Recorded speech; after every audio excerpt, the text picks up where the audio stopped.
Chers amis, les lectures que nous venons d'entendre nous ont présenté deux familles qui accomplissent chacune leur pèlerinage vers la maison de Dieu. Elkana et Anne, dans le livre de Samuel, portent leur fils Samuel au temple de Silo et le consacrent au Seigneur. De la même manière, Joseph et Marie, pour la fête de Pâques, se rendent en pèlerinage à Jérusalem avec Jésus à l'âge de 12 ans. Nous nous sommes mis également en route pour accomplir aujourd'hui un pèlerinage en famille. Parents, enfants, petits et grands, hommes et femmes, venus d'ici ou d'ailleurs, nous sommes cette sainte famille, la sainte famille recomposée, oserais-je dire, des enfants de Dieu. Jésus d'ailleurs lui-même affirmera,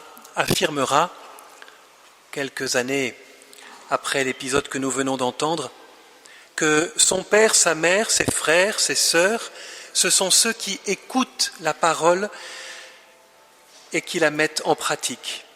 Tous ceux qui accueillent l'amour de Dieu et qui en vivent. Nous sommes cette sainte famille et nous désirons devenir cette sainte famille davantage encore. Nous sommes tous invités à entrer dans cette famille, à en faire partie pleinement, à nous considérer les uns les autres comme frères et sœurs du Christ, enfants d'un même Père. Et je prie avec vous cet après-midi pour que toute communauté paroissiale dans notre diocèse soit une vraie famille, sainte, animée de l'Esprit du Christ, où chacun soit attentif au bien de l'autre, à sa peine, à ses besoins, à son salut, à sa sainteté. Comment cela ? Une année s'ouvre devant nous pour que nous puissions le vivre. En créant les conditions favorables au fleurissement dans nos familles de la liberté et du pardon. Voilà sans doute le socle de l'espérance véritable. Pour grandir dans l'espérance, nous avons besoin de liberté et de pardon. Liberté, pardon et espérance sont indissociables. Le pardon console, nous rend notre dignité, notre liberté, nous ouvre de nouveau aux autres et nous rétablit dans l'espérance. Le pape François d'ailleurs a ouvert dans la nuit de Noël la porte sainte à Saint-Pierre de Rome et le lendemain, il ouvrait également une porte sainte à la prison de Rebbia, près de Rome, comme pour signifier ce lien étroit entre pardon, liberté et espérance. En parlant de liberté concernant les prisonniers, je ne parle pas d'abord de la liberté d'aller et venir physiquement, mais de cette liberté intérieure, fruit du pardon et de la consolation divine.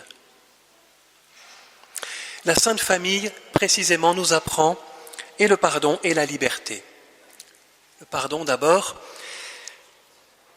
pour cette escapade, disons, Jésus a dû probablement faire des excuses à ses parents. L'Évangile ne le dit pas, me direz-vous, mais je crois que nous pouvons le supposer. Et la question de Marie, mon enfant, pourquoi nous as-tu fait cela ? Cette question manifeste une certaine réprobation, rendant évidente sa préoccupation et son angoisse, ainsi que celle de Joseph. Et revenant à la maison, Jésus s'est certainement soumis à eux pour montrer toute son affection et son obéissance. Ces moments qui, avec le Seigneur, se transforment en opportunité de croissance, en occasion de demander pardon et de le recevoir, de montrer l'amour et l'obéissance, nourrissent, mes amis, l'espérance et la joie profonde.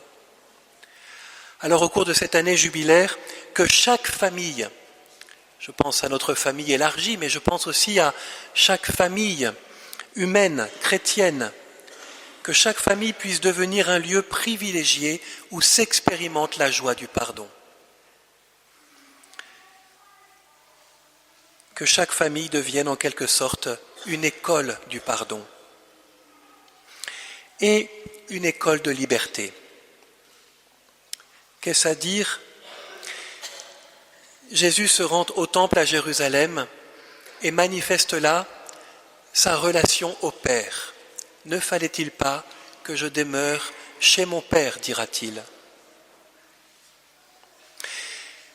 En chaque famille, il s'agit d'apprendre à manifester et à protéger la relation de chaque membre au Père.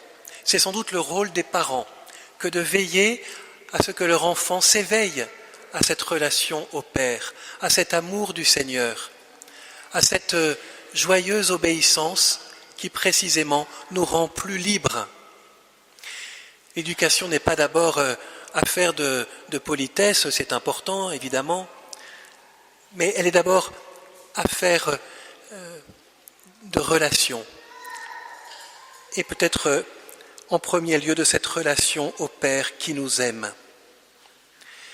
Si nous sommes mutuellement les gardiens de cette relation, si nous permettons à chaque membre de nos familles de grandir dans cette relation et de grandir dans sa vocation propre, alors nous entrerons dans une liberté joyeuse et féconde. Cette relation au Père, nous la nourrissons spécialement dans la prière. Que cette année soit aussi l'occasion, dans nos familles, de goûter la bonté de Dieu dans la prière. Prière toute simple, en ouvrant la Bible, en bénissant le repas, en se bénissant mutuellement avant la nuit. Jésus lui-même a appris à prier entre Joseph et Marie. C'est ainsi que grandira notre liberté d'enfant de Dieu. Pardon et liberté nourrissent également l'espérance et nous donneront d'être des pèlerins lumineux pour ceux qui nous croiseront ou pour ceux dont nous croiserons la route et que nous inviterons à marcher avec nous. Alors au début de cette année jubilaire, j'ose adresser à chacun cette interpellation. Confiance, lève-toi, il t'appelle au pardon, à la liberté et à l'espérance.